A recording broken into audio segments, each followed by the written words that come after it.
Sir Rajanna ಅವರು ಪತ್ರ ಬರೆದಿದ್ರು sir Rahul Gandhi ಅವರಿಗೆ ಕೆಪಿಸಿಸಿ ಅಧ್ಯಕ್ಷರು ಹಿಂದೆ ಏನು ಲೋಕಸಭಾ ಚುನಾವಣೆ ವೇಳೆ BLO ಅವರೇ ನೇಮಕ ಮಾಡಿದ್ರು ಅನ್ನೋ ವೋಟ್ ಚೋರಿ ವಿಚಾರ ನೋಡಿ. ಏನೇ ಇದ್ರೂ ಕೂಡ ಎಲೆಕ್ಷನ್ ಕಮಿಷನ್ ಅವರು ನಮ್ಮ ರಾಜ್ಯ ಅಧಿಕಾರಿಗಳನ್ನು ತಾನೇ ಬಳಸ್ಕೊಳೋದು. ಈಗ ಚುನಾವಣೆ ಆಯೋಗದ ಅಧಿಕಾರಿ ಯಾರು? State election commission. ನಮ್ಮ IAS ಕೇಡರ್ಸೇ ಇರ್ತಾರೆ, ನಮ್ಮ ಜನನೇ ಇರ್ತಾರೆ. ಆದರೆ ಒಂದ್ಸರಿ ನಾವು ಅವರಿಗೆ ಹಸ್ತಾಂತರ ಮಾಡಿದ್ಮೇಲೆ ಅವರ ಮಾನದಂಡದ ಪ್ರಕಾರ ಅವರ ಒಂದು ಇನ್ಸ್ಟ್ರಕ್ಷನ್ಸ್ ಮೇಲೆ ನಡೀತಾರೆ.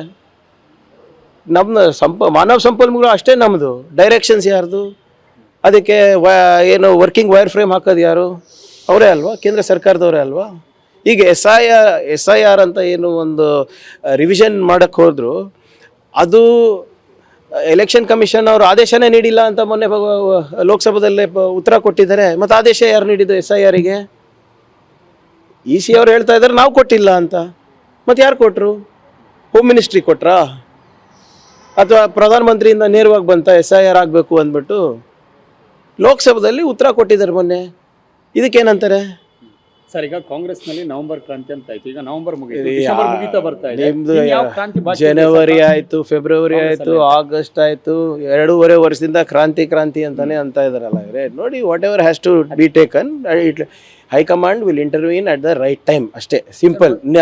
ನಾನು ಒಂದ್ ನಿಮಿಷ ನಾನು ಎಷ್ಟೇ ತಿಪ್ಪರ್ಲಾಗ ಮಾಧ್ಯಮದ ಮುಂದೆ ಹಾಕಿದ್ರು ಕೂಡ, ಡೆಲ್ಲಿಗೆ ಬಂದು ಮಾತಾಡಲಿ, ಬೆಂಗಳೂರಿನ ವಿಧಾನಸೌಧ ಮುಂದೆ ಮಾತಾಡಿದ್ರು ಕೂಡ ಅದಕ್ಕೆ ಯಾವುದೇ ರೀತಿಯಾದಂಥ ಮಾನ್ಯತೆ ಇಲ್ಲ. ಹೈಕಮಾಂಡ್ ಅವರು ಭಾಳ ಸ್ಪಷ್ಟವಾಗಿ ಹೇಳಿದೆ, ಅಗತ್ಯ ಬಿದ್ದಾಗ ನಾವು ಇಂಟರ್ವ್ಯೂನ್ ಆಗ್ತೀವಿ. ಖರ್ಗೆ ಅವರು ಕೂಡ ಭಾಳ ಸ್ಪಷ್ಟವಾಗಿ ಹೇಳಿದ್ದಾರೆ, ನನ್ನಲ್ಲಿ ಗೊಂದಲ ಇಲ್ಲ, ನಮ್ಮಲ್ಲಿ ಗೊಂದಲ ಇಲ್ಲ, ಲೋಕಲಲ್ಲಿ ಗೊಂದಲ ಮಾಡಿಕೊಂಡ್ರೆ ಅದನ್ನು ಅವ್ರ ಬಗೆಹರಿಸ್ಕೋಬೇಕು. ನಮಗೆ ಅನಿಸಿದಾಗ ದಟ್ ಹೌದಪ್ಪ ನಮ್ಮ ಇಂಟರ್ವೆನ್ಷನ್ ಬೇಕಿದೆ ಅಂದಾಗ ಕರ್ಸ್ಕೋತೀವಿ ಅಂತ ಹೇಳಿದ್ದಾರೆ. ಅಂದ್ರೆ ಕಾಂಗ್ರೆಸ್ ಅಲ್ಲಿ ರೈಟ್ ಟೈಮ್ ಬರೋದು ಯಾವಾಗ ಅಂತ, ಲೋಕಲ್ ಗೊಂದಲಗಳನ್ನ ಬಗೆಹರಿಸೋದಕ್ಕೆ ರೈಟ್ ಟೈಮ್ ಬರೋದು ಯಾವಾಗ? ನೋಡಿ, ಲೋಕಲ್ ಗೊಂದಲ ಸೃಷ್ಟಿ ಮಾಡ್ತಾ ಇರೋದು ಯಾರು? ಅವ್ರ ಮಾನ್ಯ ಮುಖ್ಯಮಂತ್ರಿಗಳ ಸ್ಟೇಟ್ಮೆಂಟ್ ಸ್ಪಷ್ಟವಾಗಿದೆಯಾ ಹೈಕಮಾಂಡ್ ಅಂತ? ನಮ್ಮ ಉಪಮುಖ್ಯಮಂತ್ರಿಗಳ ಸ್ಟೇಟ್ಮೆಂಟ್ ಸ್ಪಷ್ಟವಾಗಿದೆಯಾ ಹೈಕಮಾಂಡ್ ಅಂತ? ಭಾಳಷ್ಟು ಲೀಡರ್ಸ್ ಏನು ಸ್ಟೇಟ್ಮೆಂಟ್ ಸ್ಪಷ್ಟವಾಗಿದೆ ಹೈಕಮಾಂಡ್ ಅಂತ? ಏನೋ ಕೆಲವು ಅಭಿಮಾನಿಗಳು, ನೀವೆಲ್ಲರೂ ಬಂದು ಕೇಳ್ತೀರಾ, ಅವ್ರು ಹೇಳ್ತಾರೆ, ಏನು ಮಾಡೋಕ್ಕಾಗಲ್ಲ. ಗೊಂದಲ ಇಲ್ಲ. ಈಗ ನೀವು ಈಗ ನಂಗೆ ನಿಂತ್ಕೊಂಡು ಕೇಳ್ತಾ ಇದ್ದೀರಲ್ಲ, ಈಗ ನನಗೆ ನಿನ್ಸ್ಕೊಂಡು ಕೇಳ್ತಾ ಇದ್ರ. ಈಗ ಇಂಪಾರ್ಟೆಂಟ್ ಯಾವುದು? ಉದ್ಯೋಗ ಖಾತ್ರಿ ಯೋಜನೆಯನ್ನ ಇವ್ರು ಸಂಪೂರ್ಣವಾಗಿ ನಾಶ ಮಾಡಿದ್ದು. ನೀವು ಈ ಪ್ರಶ್ನೆಗಳು ಕೇಳಿದ್ರೆ ನನ್ನ ಉತ್ತರ ಕೊಡಬೇಕು. ಸರ್, ಕಳೆದ 20 ದಿವಸದಿಂದ ದೆಹಲಿಗೆ ಪರೇಡ್ ಅನ್ನ ಶಾಸಕರು ನಡೆಸಿದ್ರು, ತಾವು ಕೂಡ ದೆಹಲಿಗೆ ಬಂದಿದ್ರಿ. ನೋಡಿ, ಭೇಟಿಯಾಗಿದ್ರಿ ತಾವು ಕೂಡ. ನಾವು ಭೇಟಿಯಾಗಿದ್ದೇ ಬೇರೆದು, ಅವ್ರು ಭೇಟಿಯಾಗಿದ್ದೇ ಬೇರೆದು. ಬಹಳ ಸ್ಪಷ್ಟವಾಗಿ ಯಾವ ಶಾಸಕರು ಬಂದಿದ್ರು ಅವ್ರು ಬಹಳ ನಿರ್ದಿಷ್ಟವಾಗಿ ಹೇಳಿದ್ದಾರೆ, ಇಲ್ಲ ರೀಶಫಲ್ ಇದೆ ಅಂತ ನಾವು ಕೇಳಿದ್ವಿ, ಅದಕ್ಕೆ ನಾವು ನಮಗೂ ಒಂದು ಅವಕಾಶ ಮಾಡಿಕೊಡಿ ಅಂತ ಕೇಳಕ್ ಬಂದಿದ್ವಿ ಅಂತ ಅವರೇ ಹೇಳಿದ್ಮೇಲೆ ಮತ್ತೆ ಪದೇ ನನ್ನ ಹತ್ರ ಕೇಳಿದ್ರೆ ಅಥವಾ ಬೇರೆಯವ್ರ ಹತ್ರ ಕೇಳಿದ್ರೆ ಅಥವಾ ನೋಡಿ, ರೀಶಫಲ್ ಅಂತ ಏನಿದೆ ಅದು ಯಾವಾಗಲೂ ಸಹಜವಾದಂಥ ಪ್ರಕ್ರಿಯೆ. ಅದು 2.5 ವರ್ಷ 3 ವರ್ಷ ಆದಮೇಲೆ ಯಾವುದೇ ಸರ್ಕಾರಗಳು ಮಾಡ್ಕೊಂಡು ಬಂದಿರುವಂಥ ಪ್ರಕ್ರಿಯೆ. ಹಿಂದೆ ಆಗಿಲ್ವಾ?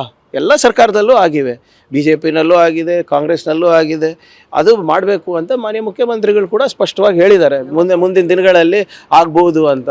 ಅದಕ್ಕೆ ಒಪ್ಪಿಗೆ ಪಡಿಲಿಕ್ಕೆ ಒಂದ್ಸರಿ ಚರ್ಚೆ ಕೂಡ ಆಗಿದೆ. ಸೊ ಸಂದರ್ಭ ಬಂದಾಗ ಮಾಡ್ತಾರೆ. ಅದು ಅರ್ಜೆಂಟ್ ಏನಕ್ಕಿದೆ? ಇಲ್ಲ, ಅರ್ಜೆಂಟ್ ಯಾರಿಗಿದೆ? ಆಕಾಂಕ್ಷಿಗಳು ಇದ್ದೇ ಇರ್ತಾರೆ, 2.5 ವರ್ಷ ಇರ್ತಾರೆ. ಅದೇ ultimately the cabinet is the prerogative of the chief minister. ಅವಾಗ ಚೀಫ್ ಮಿನಿಸ್ಟರ್ ಅವರು ಹೈಕಮಾಂಡ್ ಅವರು ತೀರ್ಮಾನ ಮಾಡ್ತಾರೆ, ಆಗಬೇಕಾಗಿದ್ರೆ ಆಗುತ್ತೆ. Thank you.